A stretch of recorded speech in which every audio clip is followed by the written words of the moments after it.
Bismillahirrahmanirrahim. Assalamualaikum warahmatullahi wabarakatuh. Alhamdulillahilladzi qala fi kitabihil karim. A'udzu billahi minasyaitonir rajim. Syahrul Ramadan alladzi unzila fihi al-Qur'anu hudan lin-nasi wa bayyinatin minal huda wal furqan.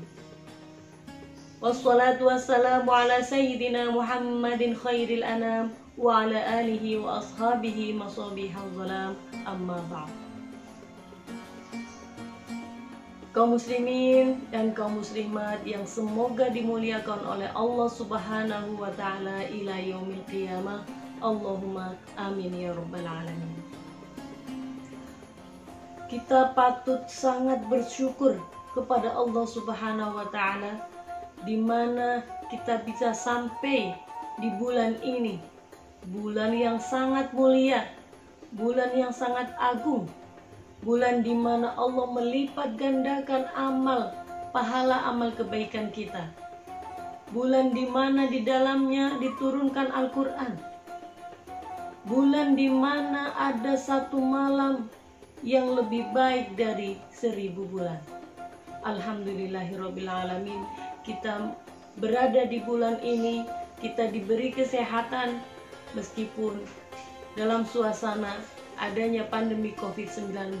Insya Allah bukan sebuah halangan bagi kita semua untuk tetap beribadah kepada Allah Subhanahu wa ta'ala. Ada satu pertanyaan yang sangat menarik yang saya merasa perlu mengupasnya. Bagaimana hukumnya orang yang berpuasa tetapi tetap tidak bisa meninggalkan kebiasaannya sebelum bulan puasa? Apa itu? Misalnya menyebarkan berita hoax, bullying misalnya, atau istilah yang sekarang ada julid, atau menyebarkan fitnah misalnya, atau ghibah, atau membicarakan orang lain di belakangnya. Bagaimana sebenarnya hukumnya? Hal-hal itu semua, apakah orang yang tetap melakukannya tetap bisa mendapatkan pahala puasa dan sah puasanya? Mari kita simak hadis Rasulullah SAW dari Abu Hurairah. Beliau bersabda, "Malam yada' qawla zur wal 'amala bihi, falaysa lillahi hajatun fi ayyada'a ta'amahu wa syarabahu." Shadaqa Rasulullah sallallahu alaihi wasallam. Barang siapa yang tidak bisa meninggalkan qaula zur atau perkataan yang palsu, perkataan yang tidak benar, dan melakukannya, maka tidak lagi ada hajat atau kebutuhan, atau Allah tidak lagi membutuhkan dia apakah dia meninggalkan makan dan minumnya. Dari hadis ini para ulama menjawab pertanyaan yang saya sampaikan tadi. Terutama pentingnya di sini ketika di zaman globalisasi ini, di era globalisasi di mana setiap orang susah sekali untuk menanggalkan gadgetnya masing-masing. Para netizen yang sibuk dengan qaula zur tadi, maka perlu sekali hal ini dijawab. Para ulama mengatakan bahwa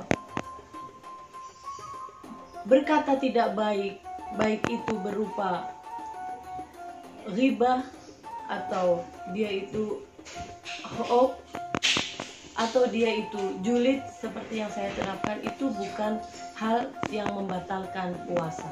Artinya orang yang melakukannya, termasuk sumpah palsu dan lain-lain, itu tidak membatalkan puasa. Artinya puasanya sah dan tidak perlu mengqadanya. Masuk di dalamnya adalah orang yang ujian tetapi kemudian menyontek.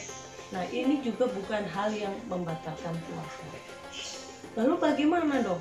Apakah kita tetap saja melakukan kebiasaan yang sampai saat ini dianggap sebagai hal biasa dan lumrah? Nah, ya boleh-boleh saja kalau Anda ingin tidak mendapatkan pahala puasa.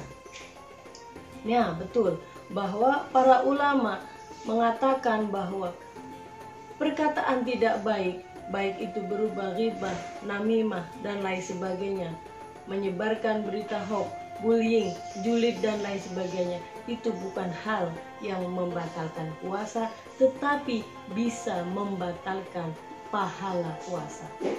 Kita pernah mendengar bahwa nanti di akhirat kelak ada orang yang merugi, yang disebut juga sebagai muflis. Apa itu muflis? Mereka adalah orang bukan yang tidak lagi mendapatkan keuntungan dari bisnisnya, bukan lagi kehilangan harta bendanya, tetapi orang yang beribadah di dunia, dia sholat, dia puasa, dia haji, tetapi ketika di akhirat kita tidak melihat ada pahala amal kebaikan kita. Nah, karena itu dia dibilang muflis. Kenapa? Karena pahala ibadah yang dilakukannya itu tidak ia dapatkan karena beberapa amal yang tidak terpuji. Di antaranya adalah orang yang sholat tetapi tidak bisa meninggalkan perbuatan yang tidak terpuji, baik melalui secara langsung ataupun di dunia maya, baik melalui lisan ataupun melalui gadget, baik sebagai orang muslim, baik kepada orang muslim maupun kepada orang non-muslim. Demikian ceramah singkat dari saya. Mohon maaf bila ada kekurangan dan terima kasih atas perhatian. Wallahu muwaffiq ila aqwamit thoriq. Wassalamualaikum warahmatullahi wabarakatuh.